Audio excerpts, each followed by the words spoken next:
Au Mali, ils sont plus d'une centaine à avoir été libérés. Ces djihadistes, condamnés, ou présumés, ont été relâchés dans le cadre des tractations pour la libération de 2 otages, Sophie Petronin, humanitaire française, et Soumaïla Cissé, ancien chef de l'opposition parlementaire malienne.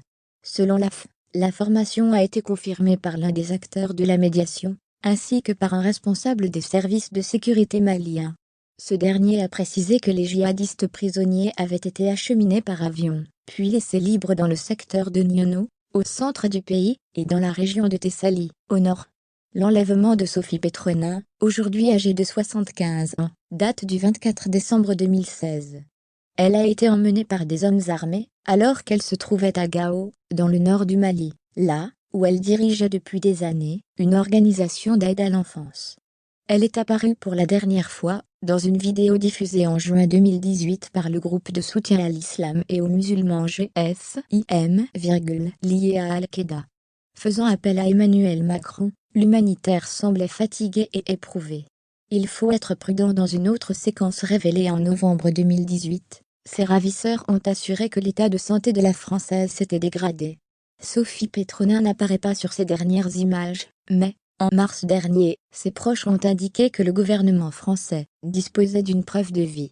Réagissant à l'annonce de la libération des djihadistes, le fils de l'humanitaire, Sébastien Chadeau, est resté très mesuré. Si vraiment il y avait des tentatives, il faut être prudent pour ne pas les gêner, insiste-t-il auprès de l'AF. Il est trop tôt pour se réjouir, on a déjà vécu des moments comme ça depuis 4 ans. De son côté, Soumaïla Cissé a été kidnappé le 25 mars dernier.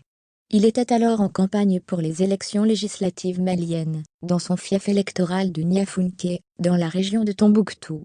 Son enlèvement a renforcé la mobilisation contre l'ancien président Ibrahim Boubacar Keïta, qui a fini par être renversé, le 18 août. Il est rare qu'une libération de prisonniers d'une telle ampleur ait lieu au Mali. Le statut des 2 otages, dernière française détenue dans le monde pour l'une, et figure politique d'envergure nationale pour l'autre, a sans doute pesé dans la balance. Retrouvez toute l'actualité internationale